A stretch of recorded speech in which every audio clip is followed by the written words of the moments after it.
अपने देश में एक चींटी भी मर जाती है तो उसकी न्यूज बन जाती है, तो एक दिव्यांग मरता है तो उसकी चर्चा क्यों नहीं होती है। नमस्ते दिव्यांग साथियों, सक्षम दिव्यांग इस चैनल में मैं ओमकेश आप सभी का स्वागत करता हूं। एक बुरी न्यूज, मैं पहले भावपूर्ण श्रद्धांजलि अर्पित करना चाहूंगा त्र्यंबक सर के चरणों में। जो त्र्यंबक सर दिव्यांगों के लिए उन्होंने सुसाइड किया। उन्होंने एक वॉइस नोट भेजा, पहले voice note group WhatsApp group पे वायरल की, एक लेटर लिखा। लेटर किसके नाम लिखा? लेटर लिखा सीएम देवेंद्र फडणवीस जी, एकनाथ जी शिंदे, अजित पवार जी और प्रहार के बच्चू बहू मतलब बच्चू कडू, जो दिव्यांगों के लिए काम करते हैं, उनके लिए एक लेटर लिखा। और उस लेटर में लिखा कि जो दिव्यांगों पर होने वाले अन्याय है, या दिव्यांगों का कर्ज माफ नहीं हो रहा है, या दिव्यांगों को जो भेदभाव किया जा रहा है, मतलब हर एक राज्य में अलग अलग दर्जा दिया जाता है, या पेंशन नहीं बढ़ रही है, या असुविधा महसूस हो रही है, उन सभी कारणों के लिए मैं सुसाइड कर रहा हूं। और मैं उस त्र्यंबक सर को सल्यूट करना चाहूंगा कि उन्होंने आखिरी सांस तक अपनी लड़ाई शुरू रखी। आखिरी सांस तक। आपको कुछ पता भी नहीं होगा, मतलब जो मेरा वीडियो देख रहे हैं उनको पता भी नहीं होगा त्र्यंबक सर कौन है। एक त्र्यंबक सर एक छोटे से घर से या छोटे से गांव से, छोटे गरीब परिवार से आने वाले एक आदमी है, या इंसान कह सकते हैं। एक इंसान है, वो खुद दिव्यांग थे। और वो दिव्यांग होकर भी चुप नहीं बैठे। उनके पास थोड़ी बहुत खेती थी, वो खेती करते थे, और हर एक दिव्यांग के आंदोलन में, दिव्यांग के मोर्चे में वो शामिल हो जाते थे। क्योंकि उनको भी दिल से लगता था, कि दिव्यांग को न्याय मिलना चाहिए, और दिव्यांगों को जो असुविधा होती है तो वो सब सुविधा मिलनी चाहिए। दिव्यांगों को भी जीने का हक है, और दिव्यांग को स्वाभिमान से जीने का हक है, तो वो चीजें मिलनी चाहिए। इसके लिए वो लड़ते रहे आखिरी सांस तक। मतलब 26 जनवरी को जो महाराष्ट्र में आंदोलन हुआ था, मतलब हर एक डिस्ट्रिक्ट के कलेक्टर ऑफिस में आंदोलन हुआ था। मतलब जो महाराष्ट्र में 36 डिस्ट्रिक्ट है, उस 36 डिस्ट्रिक्ट में 36 कलेक्टर ऑफिस के सामने आंदोलन हुआ था। ये मतलब हर एक मिनिस्टर को उधर घेरा था, उधर भीख मांगो आंदोलन था। उधर अपनी जो मांगे थी, 20-25 मांगे थी, वो मांगे तो उनके पास देने के लिए वो आंदोलन था। लेकिन उस आंदोलन में सुबह सुबह सुबह 4 बजे वो उठकर घर से उधर संभाजीनगर में पहुंचे थे, और उस आंदोलन में उन्होंने अपनी जगह दिखाई थी, या हम है, मतलब मैं भी इधर हूं, ये दिखाया था। उसके बाद उनको क्या लगा वो मुझे भी नहीं पता, लेकिन उन्होंने एक लेटर लिखा, उन्होंने एक वॉइस नोट छोड़ा। उस वॉइस नोट में बोला कि जो मेरा कर्ज माफ नहीं हो रहा है, मतलब मेरा लोन जो माफ नहीं हो रहा है, मुझे जो असुविधा हो रही है, मुझे जो छोटी थोड़ी बहुत 1000-1500 रुपए पेंशन आती है, उससे मेरा घर नहीं चल सकता, या इस दिव्यांग समाज के लिए, या दिव्यांग समाज पर होने वाले अन्याय, इसके लिए मैं मेरी प्राणों की आहुति दे रहा हूं, मैं प्राण त्याग रहा हूं, मेरा प्राण त्याग रहा हूं करके ऐसे बोलकर उन्होंने अपने प्राण एक एक पानी में अपना शरीर डालकर छोड़ दिया उन्होंने। तो उन्होंने जाते जाते एक मतलब एक वाक्य भी अच्छा बोला कि मैं जा रहा हूं, लेकिन मेरे लिए रोना मत। यही मेरे लिए श्रद्धांजलि होगी, और मेरे हमारे दिव्यांग समाज के लिए, या दिव्यांग समाज को न्याय जब दोगे आप, या दिव्यांग समाज को जो चीजें चाहिए वो दोगे, तो वो ही चीजें हमारे लिए श्रद्धांजलि होगी। तो मेरी मोदी जी से एक विनती थी कि आपने भी देखा होगा, मतलब हर एक सरकार ने देखा होगा कि किसानों की आत्महत्या देखिए, जो नौकरी करता है उसकी आत्महत्या देखिए, जो युवा है उनकी आत्महत्या देखिए, जो बूढ़े हैं उनकी आत्महत्या देखिए, जो बिजनेसमैन है, जो लोन के लिए लोन भर नहीं पाते इसलिए उन्होंने सुसाइड किया हुआ देखा है। लेकिन आज तक हमने नहीं सुना था कि एक दिव्यांग के लिए सुसाइड कर रहा है, और वो आज देखने मिल गया।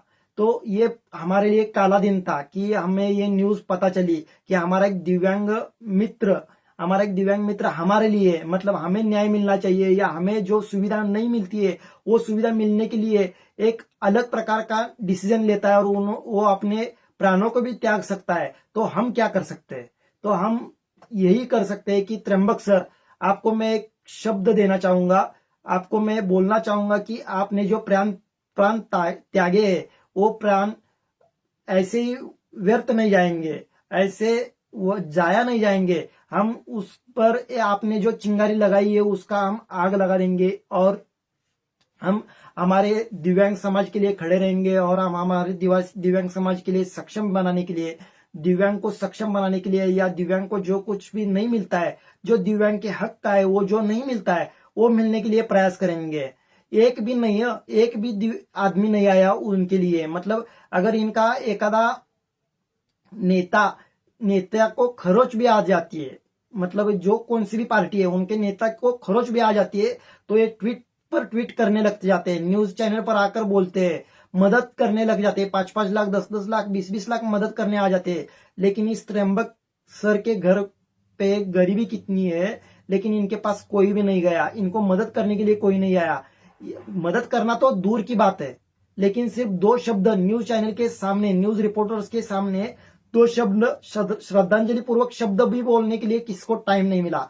एक भी नेता, महाराष्ट्र के 280-88 नेता है या एमपीज है, एमपीज 48 कुछ तो है, तो उनको भी एक को भी टाइम नहीं मिला कि दिव्या वो जो उसने जो सुसाइड किया है वो किस लिए सुसाइड किया है, उसको श्रद्धांजलि अर्पित करे या उसके फैमिली को जाकर मिल कर आए, और वो कितने समुद्र जितने बड़े दुख में अभी वो है, तो उनको उनका थोड़ा दुख कम करे, ऐसे किसी के भी विचार में भी नहीं आया। इसके लिए मुझे ये वीडियो बनाना पड़ा। तो मोदी जी से मेरी विनती थी कि महाराष्ट्र सरकार से कहे या पूरे अपने देश के हर एक राज्य से कहे और दिव्यांगों को न्याय देने का प्रयास करे। जैसे आंध्र प्रदेश दे रही है, आंध्र प्रदेश दिव्यांगों को 6,000 पेंशन दे रही है, बाकी के राज्य, दिल्ली जैसे राज्य 5,000 तक देने आ रही है, तो बाकी के राज्यों को क्यों पॉसिबल नहीं है। आप मोदी जी एमपीज को, आपके एमपीज को या एमएलएस को 2-2, 2.5-2.5, 4-4 लाख रुपए आप तक सैलरी देते हो, या जो सेंट्रल गवर्नमेंट में जॉब करते हैं या जो स्टेट लेवल में जॉब करते हैं उनको भी पेंशन, वो जॉब होने के बाद उनको भी पेंशन लाखों में मिलती है। तो दिव्यांग को मिलने के लिए क्या चाहिए, दिव्यांग को भी मिलना चाहिए। यही मेरी मांग थी कि दिव्यांग भी डिजर्व करता है ना कि उसको भी पेंशन मिले, क्योंकि उसको एक हाथ नहीं रहता है, उसको 2 पैर नहीं रहते, या उसको बोलने नहीं आता, या उसको दिखाई नहीं देता, वो घर से बाहर नहीं जा सकता, या वो जैसे आप काम कर सकते हो आसानी से, वैसे दिव्यांग एक काम नहीं कर सकता। इसके लिए आपसे वो मांगता है, और वो जो अपने हक का है वही मांगता है, वो दूसरों के हक का नहीं मांगता है। तो भी आप इस दिव्यांग पर अन्याय क्यों करते हो। तो मेरी एक विनती थी कि जैसे किसानों की आत्महत्या बढ़ रही है, वैसे दिव्यांगों की आत्महत्या ना बढ़े, या अभी एक ही आत्महत्या हुई है, एक ही सुसाइड हुआ है, तो ऐसे ज्यादा न हो, इसलिए प्रयास करना चाहिए मोदी जी को या उनके केंद्र सरकार को। एक प्रयास करना चाहिए और दिव्यांगों को सक्षम बनाने के लिए, दिव्यांग के जो मन में आ रहा है कि हमारा इधर कुछ भी नहीं हो सकता या हमें कुछ भी नहीं मिलेगा, ये सोचकर दिव्यांग सुसाइड करने की सोच रहा है, तो ये ना सोचे, उसके खुश करने का या उसके जो कुछ भी दिक्कत है वो खत्म करने का प्रयास जल्दी से जल्दी करिए, ये मैं विनती करता हूँ। और त्र्यंबक सर को या त्र्यंबक सर के चरणों में मैं अपनी और अपने सक्षम दिव्यांग चैनल के तरफ से भावपूर्ण श्रद्धांजलि अर्पित करता हूँ। और उनके फैमिली, मतलब उनके जो बच्चे हैं या उनकी वाइफ है या उनके माता पिता, उनके सभी के लिए भी प्रे करूंगा कि उनको जो समुद्र जितना बड़ा दुख हुआ है, या वो समुद्र जितने बड़े दुख में अभी, वो दुख जल्दी से जल्दी कम हो जाए। ये ईश्वर की चरणों में मैं प्रार्थना करूंगा कि उनका जल्दी से जल्दी दुख दूर हो जाए या दुख कम हो जाए, और सीएम भी थोड़ी मदद उनको करे, सीएम देवेंद्र फडणवीस जी भी मदद उनको करे, एकनाथ जी शिंदे या अजित पवार जी भी उनको हेल्प करे, और मोदी जी सभी देश के पूरे दिव्यांगों को कुछ अच्छी अच्छी चीजें इस बजट से लाए, ये आशा रख के मैं रुकता हूं। जय हिंद, जय दिव्यांग।